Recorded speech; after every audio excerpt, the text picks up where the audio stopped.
ಕರ್ನಾಟಕದ ಗರಡಿ ಮನೆಗಳು ಗತಿಸಿದ ಪರಂಪರೆಯ ಕತೆ. ಎಸಿ ಜಿಮ್ ವರ್ಸಸ್ ಮಣ್ಣಿನ ಅಖಾಡ. ನಮಸ್ಕಾರ ಸ್ನೇಹಿತರೆ, ಇವತ್ತು ನಾವು 6 ಪ್ಯಾಕ್ ಮೋಹದಲ್ಲಿ ಪ್ರೋಟೀನ್ ಪೌಡರ್ ಡಬ್ಬಗಳ ಹಿಂದೆ ಬಿದ್ದಿದ್ದೇವೆ. ಎಸಿ ರೂಮಿನಲ್ಲಿ ಬೆವರೇ ಬರದ ಹಾಗೆ ಬಾಡಿ ಬಿಲ್ಡ್ ಮಾಡೋದು ಇವತ್ತಿನ ಟ್ರೆಂಡ್. ಆದ್ರೆ 100 ವರ್ಷಗಳ ಹಿಂದೆಯೇ ಯಾವುದೇ ಮಷಿನ್ ಇಲ್ಲದೆ, ಯಾವುದೇ ಸ್ಟೀರಾಯ್ಡ್ ಇಲ್ಲದೆ ಬಂಡೆ ಕಲ್ಲಿನಂತಹ ದೇಹ ಉರಿಗಟ್ಟಿಸುತ್ತಿದ್ದ ಜಾಗ ಒಂದಿತ್ತು ಗೊತ್ತಾ? ಅದೇ ನಮ್ಮ ಹೆಮ್ಮೆಯ ಗರಡಿ ಮನೆ. ಇದು ಕೇವಲ ಬಾಡಿ ಬಿಲ್ಡ್ ಮಾಡೋ ಜಾಗ ಅಲ್ಲ ಗುರು, ಇದು ಈ ನಾಡಿನ ಶೌರ್ಯ, ಶಿಸ್ತು ಮತ್ತು ದೇಶ ಪ್ರೇಮದ ಸಂಕೇತ. ಬನ್ನಿ ಇವತ್ತು ಈ ಕೆಮ್ಮಣ್ಣಿನ ಕಥೆಯನ್ನ, ಅದರ ಹಿಂದಿರೋ ವಿಜ್ಞಾನವನ್ನ ಮತ್ತು ಮರೆತು ಹೋದ ಇತಿಹಾಸವನ್ನ ಕೆದಕೋಣ. Welcome to the real power house of Karnataka.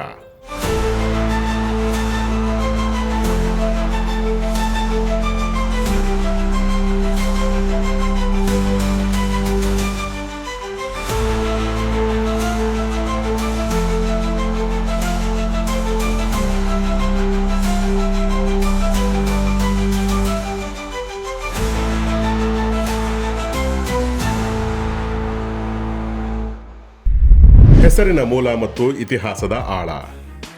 ಗರಡಿ ಅನ್ನೋ ಪದ ಎಲ್ಲಿಂದ ಬಂತು ಗೊತ್ತಾ? ಸಂಸ್ಕೃತದ ಗರುಡ ಎಂಬ ಶಬ್ದದಿಂದ. ವಿಷ್ಣುವಿನ ವಾಹನನಾದ ಗರುಡ ಅಂದ್ರೆ ಅಪಾರ ವೇಗ ಮತ್ತು ಶಕ್ತಿ. ಅದೇ ಶಕ್ತಿಯ ಆರಾಧನೆ ನಡೆಯುವ ಜಾಗವೇ ಕನ್ನಡದಲ್ಲಿ ಗರಡಿ ಆಯ್ತು. ಇದರ ಮೂಲ ಇರೋದು ನಮ್ಮ ಪ್ರಾಚೀನ ಭಾರತದ ಮಲ್ಲ ಯುದ್ಧದಲ್ಲಿ. ರಾಮಾಯಣದ ಹನುಮಂತ, ಮಹಾಭಾರತದ ಭೀಮ, ಜರಾಸಂಧ, ದುರ್ಯೋಧನ ಇವರೆಲ್ಲರೂ ಅಖಾಡದಲ್ಲಿ ಸೆಣಸಾಡಿದ ಮಹಾನ್ ಮಲ್ಲರು. ಭಾರತೀಯ ಮಲ್ಲ ಯುದ್ಧದ ಪುರಾಣ ಕಥನ. ಕರ್ನಾಟಕದಲ್ಲಿ ಈ ಸಂಸ್ಕೃತಿ ಎಷ್ಟು ಹಳೆಯದು ಅಂದ್ರೆ 12ನೇ ಶತಮಾನದಲ್ಲೇ ಕಲ್ಯಾಣಿ ಚಾಲುಕ್ಯರ ದೊರೆ 3ನೇ ಸೋಮೇಶ್ವರ ತನ್ನ ಮನಸೋಲ್ಲಾಸ ಅನ್ನೋ ಸಂಸ್ಕೃತ ಗ್ರಂಥದಲ್ಲಿ ಮಲ್ಲರ ತರಬೇತಿ ಬಗ್ಗೆ ಬರೆದಿದ್ದಾನೆ. ಉತ್ತರ ಭಾರತದಲ್ಲಿ ಇದನ್ನ ಅಖಾಡ ಅಥವಾ ಪೆಹಲ್ವಾನಿ ಅಂತ ಕರೆದ್ರೆ, ನಮ್ಮ ಕರ್ನಾಟಕದಲ್ಲಿ ಇದು ವಿಶಿಷ್ಟವಾದ ವಾಸ್ತುಶಿಲ್ಪ ಮತ್ತು ಆಚರಣೆಗಳ ಮೂಲಕ ಗರಡಿ ಮನೆಯಾಗಿ ಬೆಳೆದು ಬಂತು. ಬೆಂಗಳೂರಿನ ಪೇಟೆಗಳಲ್ಲಿ 17ನೇ ಶತಮಾನದಿಂದಲೂ ಗರಡಿಗಳು ಜೀವಂತವಾಗಿವೆ ಅಂದ್ರೆ ನಂಬ್ತೀರಾ? ರಾಜಾಶ್ರಯ, ಒಡೆಯರ್ ಮತ್ತು ಟಿಪ್ಪು ಸುಲ್ತಾನ್. ಗೆಳೆಯರೇ, ಇವತ್ತು ಸ್ಪೋರ್ಟ್ಸ್ಮನ್ಗಳಿಗೆ ಸ್ಪಾನ್ಸರ್ ಸಿಗೋದು ಕಷ್ಟ. ಆದ್ರೆ ಅಂದು ರಾಜರೇ ಮಲ್ಲರನ್ನ ಸಾಕುತ್ತಿದ್ರು. ಮೈಸೂರು ಒಡೆಯರು, ಆದಿಲ್ ಶಾಹಿಗಳು, ಕೆಂಪೇಗೌಡರು ಇವರೆಲ್ಲರೂ ಕುಸ್ತಿಗೆ ಜೈ ಎಂದವರು. ಅದರಲ್ಲೂ ರಣಧೀರ ಕಂಠೀರವ ನರಸರಾಜ ಒಡೆಯರ್ ಅವರ ಕಥೆ ಕೇಳಿದ್ರೆ ಮೈ ಜುಮ್ ಅನ್ನುತ್ತೆ. ಇವರು ಸ್ವತಃ ಎಂಥ ಪೈಲ್ವಾನ್ ಆಗಿದ್ರು ಅಂದ್ರೆ, ಚಾಮುಂಡಿ ಬೆಟ್ಟದ 1000 ಮೆಟ್ಟಿಲುಗಳನ್ನ ಹೆಗಲ ಮೇಲೆ ಒಂದು ಎಮ್ಮೆಯ ಕರುವನ್ನು ಹೊತ್ತುಕೊಂಡು ಹತ್ತುತ್ತಿದ್ದರಂತೆ. ದಿನ ಕಳೆದಂತೆ ಕರು ದೊಡ್ಡದಾಗ್ತಾ ಹೋಯ್ತು.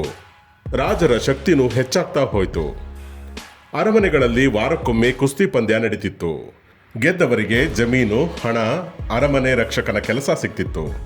ಇನ್ನು ಹೈದರ್ ಅಲಿ ಮತ್ತು ಟಿಪ್ಪು ಸುಲ್ತಾನ್ ಕಾಲದಲ್ಲೂ ಅಷ್ಟೇ.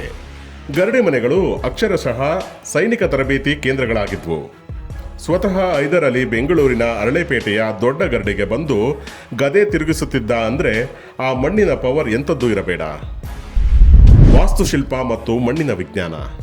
ನೀವು ಯಾವತ್ತಾದರೂ ಗರಡಿ ಮನೆಯ ಬಾಗಿಲು ನೋಡಿದ್ದೀರಾ? ಕೇವಲ 3 ಅಡಿ ಎತ್ತರ ಇರುತ್ತೆ. ಯಾಕೆ? ಒಳಗೆ ಬರೋ ಪ್ರತಿಯೊಬ್ಬ ಪೈಲ್ವಾನನು ತಲೆ ತಗ್ಗಿಸಿಯೇ ಬರಬೇಕು. ಅಂದ್ರೆ ನಿನ್ನ ಅಹಂಕಾರವನ್ನ ಬಾಗಿಲಲ್ಲೇ ಬಿಟ್ಟು ಒಳಗೆ ಬಾ ಅಂತ ಅರ್ಥ. ಒಳಗೆ ಕಿಟಕಿಗಳಿಲ್ಲ. ಯಾಕಂದ್ರೆ ಹೊರಗಿನ ಗಾಳಿ ಬಂದು ಒಳಗಿನ ಟೆಂಪರೇಚರ್ ಹಾಳಾಗಬಾರದು. ದೇಹ ಬೆವರಬೇಕು, ಸ್ನಾಯುಗಳು ಫ್ಲೆಕ್ಸಿಬಲ್ ಆಗಬೇಕು. ಇಲ್ಲಿನ ಪ್ರಮುಖ ಆಕರ್ಷಣೆ ಅಂದ್ರೆ ಈ ಮಣ್ಣು. ಇದು ಸುಮ್ಮನೆ ರಸ್ತೆಯಲ್ಲಿ ಸಿಗೋ ಮಣ್ಣಲ್ಲ ಬಾಸ್, ಇದೊಂದು ಆಯುರ್ವೇದದ ಔಷಧಿ. ಈ ಕೆಮ್ಮಣ್ಣಿಗೆ ಏನೆಲ್ಲ ಸೇರಿಸ್ತಾರೆ ಗೊತ್ತಾ? ಅರಿಶಿಣ ಮತ್ತು ಬೇವಿನ ಎಣ್ಣೆ, ಹರಳೆಣ್ಣೆ, ಹೊಂಗೆ ಎಣ್ಣೆ, ತುಪ್ಪ ಮತ್ತು ಮಜ್ಜಿಗೆ. ಇದು ಮಣ್ಣನ್ನು ಮೆದು ಮಾಡುತ್ತೆ. ಬಿದ್ರೆ ಮೂಳೆ ಮುರಿಯಲ್ಲ.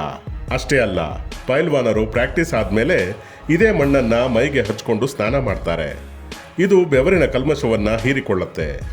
ಯಾವ ಮಾಡರ್ನ್ ಜಿಮ್ನಲ್ಲಿ ಈ ಸೌಲಭ್ಯ ಇದೆ ಹೇಳಿ? ತಾಲೀಮು, ಡಯಟ್ ಮತ್ತು ಉಪಕರಣಗಳು. ಇಲ್ಲಿ ಬೆಳಗ್ಗೆ ಸೂರ್ಯ ಹುಟ್ಟೋಕ್ಕೂ ಮುಂಚೆ ತಾಲೀಮು ಶುರುವಾಗುತ್ತೆ. ಮಣ್ಣು ಅಗೆಯುವುದು.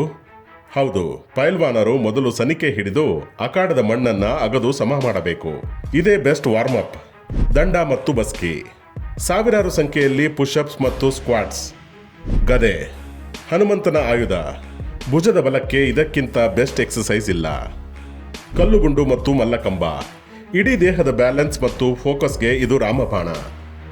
ಇಷ್ಟೆಲ್ಲ ಕಸರತ್ತು ಮಾಡೋಕೆ ಶಕ್ತಿ ಎಲ್ಲಿಂದ ಬರುತ್ತೆ? ಇವರ ಡಯಟ್ ಸೀಕ್ರೆಟ್ ಕೇಳಿ. ದಿನಕ್ಕೆ 5 ರಿಂದ 10 ಲೀಟರ್ ಹಾಲು, 106 ಬಾದಾಮಿ, ನಾಟಿ ಕೋಳಿ, ಮಟನ್ ಸೂಪ್ ಮತ್ತು ನಮ್ಮ ಸಪೋರ್ಟ್ ಸಿಸ್ಟಮ್ ರಾಗಿ ಮುದ್ದೆ. ಇಲ್ಲಿ ಯಾವುದೇ ಆರ್ಟಿಫಿಷಿಯಲ್ ಸಪ್ಲಿಮೆಂಟ್ಸ್ ಇಲ್ಲ. Pure nature. ಗರಡಿಯಲ್ಲಿ ತಂಬಾಕು, ಮದ್ಯಪಾನ ಸಂಪೂರ್ಣ ನಿಷೇಧ. ಇದು ಕೇವಲ ದೇಹವನ್ನಲ್ಲ, ಮನಸ್ಸನ್ನು ಶುದ್ಧವಾಗಿರುತ್ತೆ. ಸಾಮಾಜಿಕ ಕ್ರಾಂತಿ ಮತ್ತು ಸ್ವಾತಂತ್ರ್ಯ ಹೋರಾಟ. ಗರಡಿ ಮನೆ ಅಂದ್ರೆ ಬರೀ ಫೈಟಿಂಗ್ ಅಲ್ಲ ಸ್ನೇಹಿತರೆ, ಅದೊಂದು ಸಾಮಾಜಿಕ ಕ್ರಾಂತಿಯ ಕೇಂದ್ರ. ಜಾತಿ ಪದ್ಧತಿ ಉತ್ತುಂಗದಲ್ಲಿದ್ದ ಕಾಲದಲ್ಲೂ ಗರಡಿ ಮನೆಯ ಅಖಾಡದಲ್ಲಿ ಬಹುತೇಕ ಕಡೆಗಳಲ್ಲಿ ಜಾತಿ ಇರಲಿಲ್ಲ, ಅಥವಾ ಇದ್ದರೂ ಅದು ವಿಷಯವಲ್ಲ. ಒಬ್ಬ ಲಿಂಗಾಯತ, ಒಬ್ಬ ಒಕ್ಕಲಿಗ, ಒಬ್ಬ ಮುಸ್ಲಿಂ ಪೈಲ್ವಾನ್ ಎಲ್ಲರೂ ಒಂದೇ ಮಣ್ಣನ್ನು ಹಚ್ಕೊಂಡು ಒಂದೇ ಹೊಂಡದಲ್ಲಿ ತಬ್ಬಿಕೊಂಡು ಕುಸ್ತಿ ಮಾಡ್ತಿದ್ರು. ಧಾರವಾಡದ ಮೌಲಾಲಿ ಗರಡಿ ಹಿಂದೂ ಮುಸ್ಲಿಂ ಭಾವೈಕ್ಯತೆಗೆ ಬೆಸ್ಟ್ ಎಕ್ಸಾಂಪಲ್. ಇನ್ನು ಸ್ವಾತಂತ್ರ್ಯ ಹೋರಾಟದ ವಿಷಯಕ್ಕೆ ಬಂದರೆ, ನಮ್ಮ ಪೈಲ್ವಾನರು ಬ್ರಿಟಿಷರಿಗೆ ಸಿಂಹ ಸ್ವಪ್ನವಾಗಿದ್ರು. 1857ರಲ್ಲಿ ಹಲಗಲಿ ಬೀಡರು ಬ್ರಿಟಿಷರ ವಿರುದ್ಧ ದಂಗೆ ಎದ್ದಾಗ ಅವರಿಗೆ ಆ ಧೈರ್ಯ ಕೊಟ್ಟಿದ್ದು ಇದೇ ಗರಡಿ ಸಂಸ್ಕೃತಿ. ಬ್ರಿಟಿಷರು ಇವರ ಶಕ್ತಿ ನೋಡಿ ಎಷ್ಟು ಭಯ ಪಡ್ತಿದ್ರು ಅಂದರೆ, ಗರಡಿ ಸಂಸ್ಕೃತಿ ನಾಶ ಮಾಡೋಕೆ 1809ರಲ್ಲೇ ಬೆಂಗಳೂರಿನಲ್ಲಿ ಕ್ರಿಕೆಟ್ ಮತ್ತು ಪೋಲೋ ಆಟಗಳನ್ನು ತಂದು ನಮ್ಮ ಯುವಕರ ದಾರಿ ತಪ್ಪಿಸಿದ್ರು. ಅನನ್ಯ ಆಚರಣೆಗಳು, ವಜ್ರಮುಷ್ಟಿ ಮತ್ತು ಕರಗ. ನೀವು WWE ನೋಡಿರ್ಬೋದು, ಆದರೆ ವಜ್ರಮುಷ್ಟಿ ಕಾಳಗ ನೋಡಿದ್ದೀರಾ? ಮೈಸೂರು ದಸರಾದಲ್ಲಿ ನಡೆಯೋ ಈ ಪಂದ್ಯದಲ್ಲಿ ಮಲ್ಲರು ಕೈಗೆ ಆನೆಯ ದಂತ ಅಥವಾ ಕೊಂಬಿನಿಂದ ಮಾಡಿದ ನಕಲ್ ಡಸ್ಟರ್ ಹಾಕೊಂಡು ಹೋರಾಡ್ತಾರೆ. ಎದುರಾಳಿಯ ತಲೆಯಿಂದ ಒಂದು ಹನಿ ರಕ್ತ ಬಂದರೆ ಪಂದ್ಯ ಮುಗೀತು. ಅಷ್ಟು ಡೇಂಜರಸ್, ಅಷ್ಟು ರೋಚಕ. ಹಾಗೆ ಬೆಂಗಳೂರಿನ ಐತಿಹಾಸಿಕ ಕರಗ ಉತ್ಸವದಲ್ಲಿ ಕತ್ತಿ ಹಿಡಿದು ಬರೋ ವೀರಕುಮಾರರು ತಮ್ಮ ಭುಜಗಳಿಗೆ ಖಡ್ಗದಿಂದ ಹೊಡೆದುಕೊಳ್ಳುತ್ತಾ ಟ್ರೈನಿಂಗ್ ಪಡೆಯೋದು ಇದೇ ಗರಡಿ ಮನೆಗಳಲ್ಲಿ. ತಿಗಳರಪೇಟೆಯ ಕುಂಜಣ್ಣ ಗರಡಿ ಇದಕ್ಕೆ ಫೇಮಸ್. ಸ್ನೇಹಿತರೆ, ಬೇಜಾರಿನ ಸಂಗತಿ ಅಂದ್ರೆ, ಒಂದು ಕಾಲದಲ್ಲಿ ಬೆಂಗಳೂರಿನಲ್ಲಿ 50ಕ್ಕೂ ಹೆಚ್ಚು ಗರಡಿಗಳಿದ್ವು. ಈಗ ಬೆರಳಿಣಿಕೆಯಷ್ಟು ಮಾತ್ರ ಉಳಿದಿವೆ. ಮಾಡ್ರನ್ ಜಿಮ್ಗಳ ಅಬ್ಬರದಲ್ಲಿ ನಮ್ಮದೇ ಮಣ್ಣಿನ ಕಲೆ ಮರೆಯಾಗ್ತಿದೆ. ಆದರೆ ಭರವಸೆ ಇನ್ನೂ ಇದೆ.